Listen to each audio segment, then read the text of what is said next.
You cannot read the Song of Solomon and come away thinking that beauty is not important. You can't. You can't read the Song of Solomon and say, oh, well, all that really matters is how people are on the inside. That's dualism.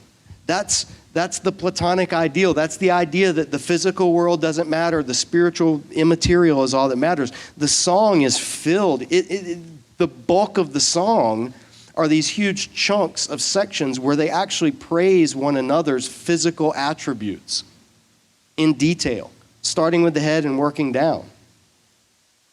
It's everywhere in it. Physical beauty, it's something to be praised. Now, don't get it twisted. Physical beauty is not the ultimate gift from God. It's not the most important aspect. The Song of Solomon balances Solomon's other writing in Proverbs that beauty is fleeting and that it's character that determines one's true value and worth. Both of those are true, and the challenge that we have as Christians is to hold that balance, is to celebrate the physicality and the beauty and the mutual attraction, not apologize for it.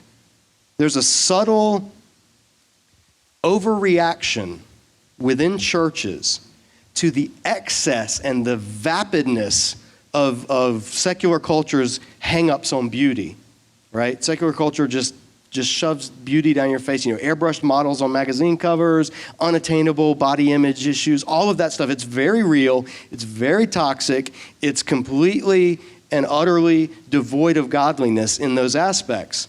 However, subtly, Christians have tended to swing to the other extreme to the point where it almost becomes embarrassing for a Christian to say, I really want to think my husband is hot. I really want to think my wife is absolutely gorgeous. It's almost become an embarrassment or an admission of, oh, well, that's just still the sin in you. That's still the carnal nature in you. Once you become really mature, then you'll see that it's just what's on the inside that matters. Not in the song. In the song, the physical beauty, the physicality is so important. And so what we have to do with that is we have to wrestle with it. We have to say, how do we live with integrity as people who both uphold the fact that beauty is a gift from God to be celebrated wherever it's found in whatever way God gives it? How do we hold that alongside the notion that beauty is fleeting and it is what's on the inside? It's the issues of character and integrity that really matter more. Both of those are true.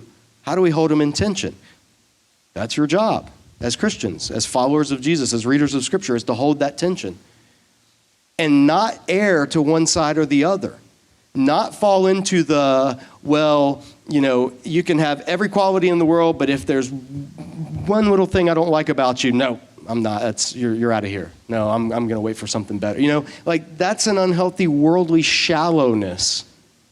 But at the same time, you don't want to do the spiritual equivalent of that. You don't want to do the, well, I am repulsed by the thought of kissing you, but you love the Lord and you make me laugh, so let me just suck it up and let's get married.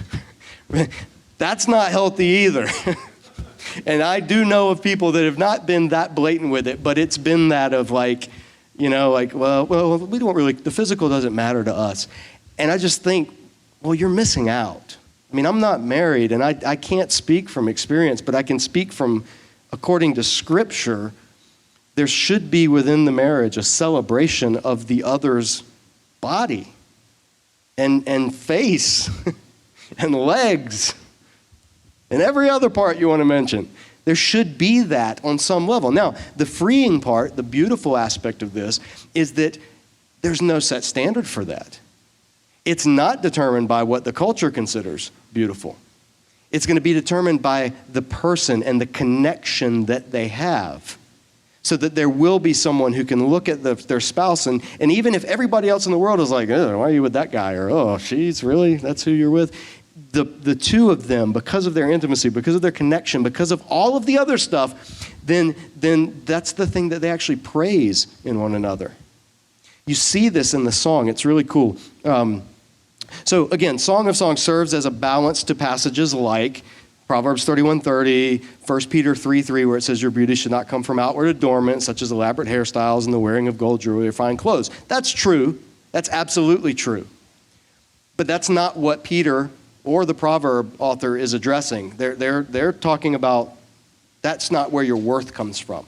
That's not where you get your validation from. The song is talking about within the relationship that's already established, within the loving relationship. Beauty should be celebrated. It should be there. So in the song, you don't see, again, there's no vague compliments. There's no fake flattery just to get the other person in bed. The praise in the song of each other's beauty and attractiveness, it's specific, it's vivid, and it's authentic. They are genuinely enamored with each other, this couple in the song. They're genuinely enamored with each other. They literally celebrate each other's bodies and their mutual sexual fulfillment as gifts from God. They're thankful for beauty, and that's the right response. Because like any other attribute, like intelligence, like wit, like charm, like humor, like any of these, all of these personality traits that people have that are desirable, well, beauty is one of those. Not everybody's equally intelligent. That's just true. I mean, that's just a fact.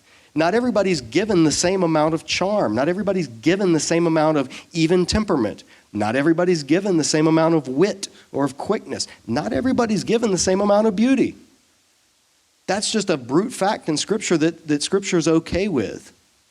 And that shouldn't be the standard that everybody strives for. But yet in our culture, because we are a visually obsessed, sexually obsessed culture, it's just, everything in advertising is aspirational. That's the code word that advertisers use. We want to make something aspirational. So we're not going to show someone brushing their teeth with bags under their eyes and their hair in curlers. We're going to show a supermodel all glammed up brushing her teeth with no toothpaste. You ever notice you never see toothpaste in toothpaste commercials? They're always brushing their teeth and the brush is clean. It's aspirational. We want it to look beautiful. Well, Scripture that's not what you see in the song. That's surface beauty. That's vapid beauty. What Scripture presents is the thing that attempt at beauty is a pale comparison to. The kernel of truth that secular society grasps, the song clarifies, is that, beauty is desirable. And physical satisfaction in one's spouse is a good thing to be celebrated. And it should go both ways. There's a desire in the song to want to be attractive to the spouse.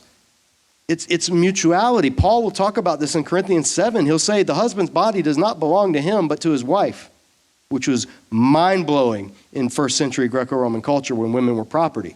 If you ever hear that Paul's anti-woman, read Paul, and you'll see that that's not the case at all. He says, actually, no, the husband's body is not his own, it's for the wife's, and the wife's for the husband's.